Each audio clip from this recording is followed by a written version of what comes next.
Effectivement, la situation des traiteurs est assez compliquée depuis le début mars, puisque au 3 mars, nous avons eu l'interdiction d'exercer sur des réceptions de plus de 1000 personnes. Ensuite, on est tombé à 500. Et puis, on a eu la fermeture totale le 15 mars. Réouverture le 2 juin.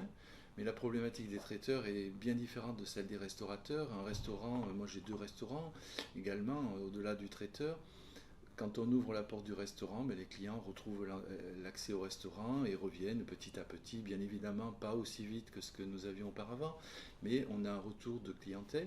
En traiteur, ce n'est pas le cas, étant donné que les événements professionnels se réalisent vraiment longtemps à l'avance. On a une préparation minimum de 3 mois, 4 mois, les congrès internationaux c'est parfois 1 an, voire 2 ans. Donc la réouverture de juin n'a pas procuré aux traiteurs événementiels un retour d'activité tel qu'il était prévu. Ce retour n'a pas eu lieu. On a eu des reports sur 2021, voire 2022, ou carrément des annulations. Ensuite, quelques activités réceptives, mariage pendant l'été, en juillet, août, septembre, et puis octobre, deuxième vague, donc rebelote, problématique nouvelle et accentuation de la crise.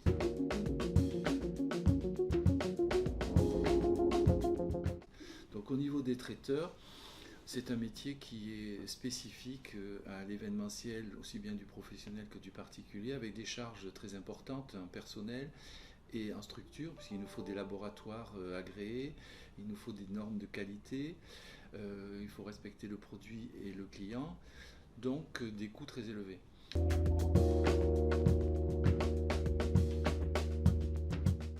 Et qu'est-ce qui a été fait? Donc, au niveau national, au niveau des traiteurs de France, dont je suis le vice-président, on a été en négociation permanente avec Bercy, avec un point d'étape avec Bruno Le Maire hebdomadaire, et ensuite avec le nouveau ministre des PME, Alain Griset, que nous avons rencontré à multiples reprises pour avancer la problématique spécifique.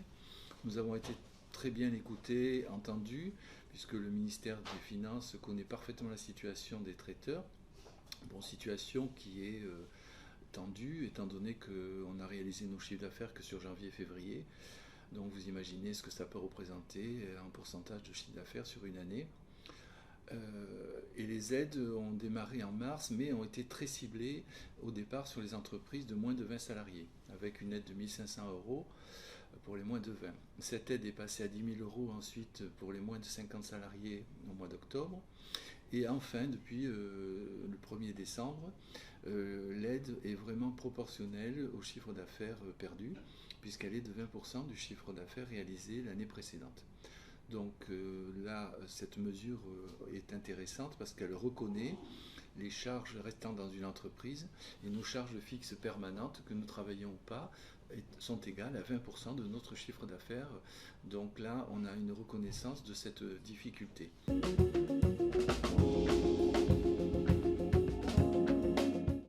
Malheureusement, nous reconnaître la difficulté pour décembre, c'est bien sûr très tardif, puisque notre perte a démarré en mars.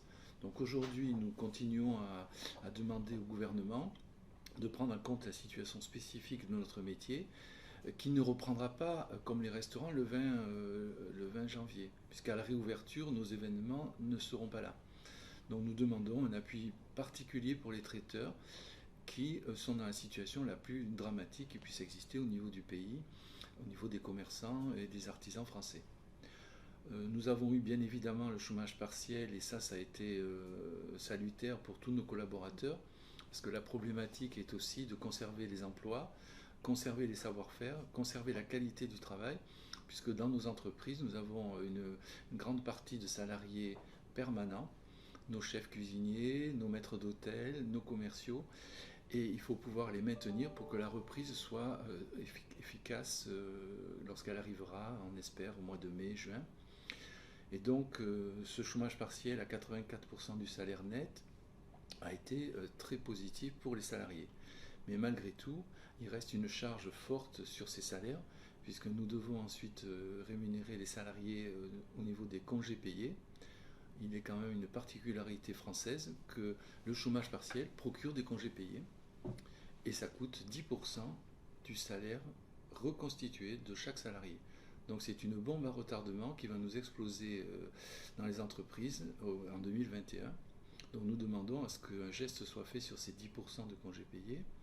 D'autre part, CSG, CRDS sont aussi prélevés, ce qui est logique puisque c'est lié au salaire. Mais en fait, on se retrouve facilement avec une charge de l'ordre de 18 à 20% en plus du chômage partiel.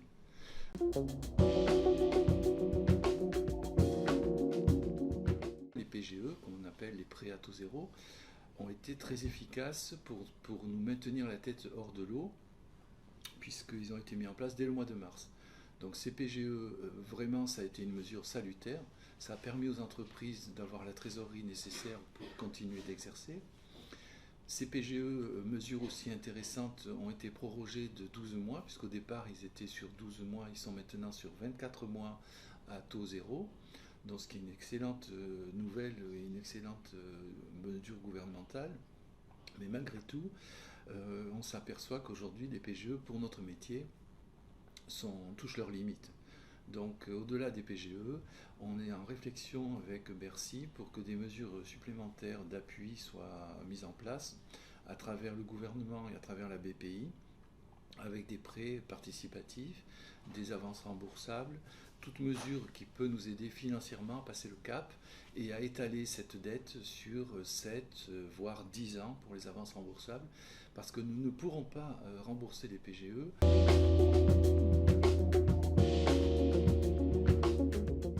Trois mesures qui ont été prises par le gouvernement, la mesure sociale sur les salariés, la mesure financière avec les prêts à taux zéro et les autres mesures financières qui vont arriver, et la compensation des charges résiduelles, qui est une mesure toute récente puisqu'elle s'applique qu'à partir d'aujourd'hui, 1er décembre.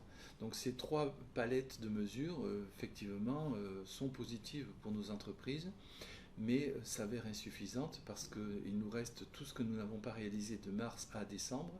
Et là-dessus, nous continuons à attirer l'attention sur la problématique du traiteur en événementiel.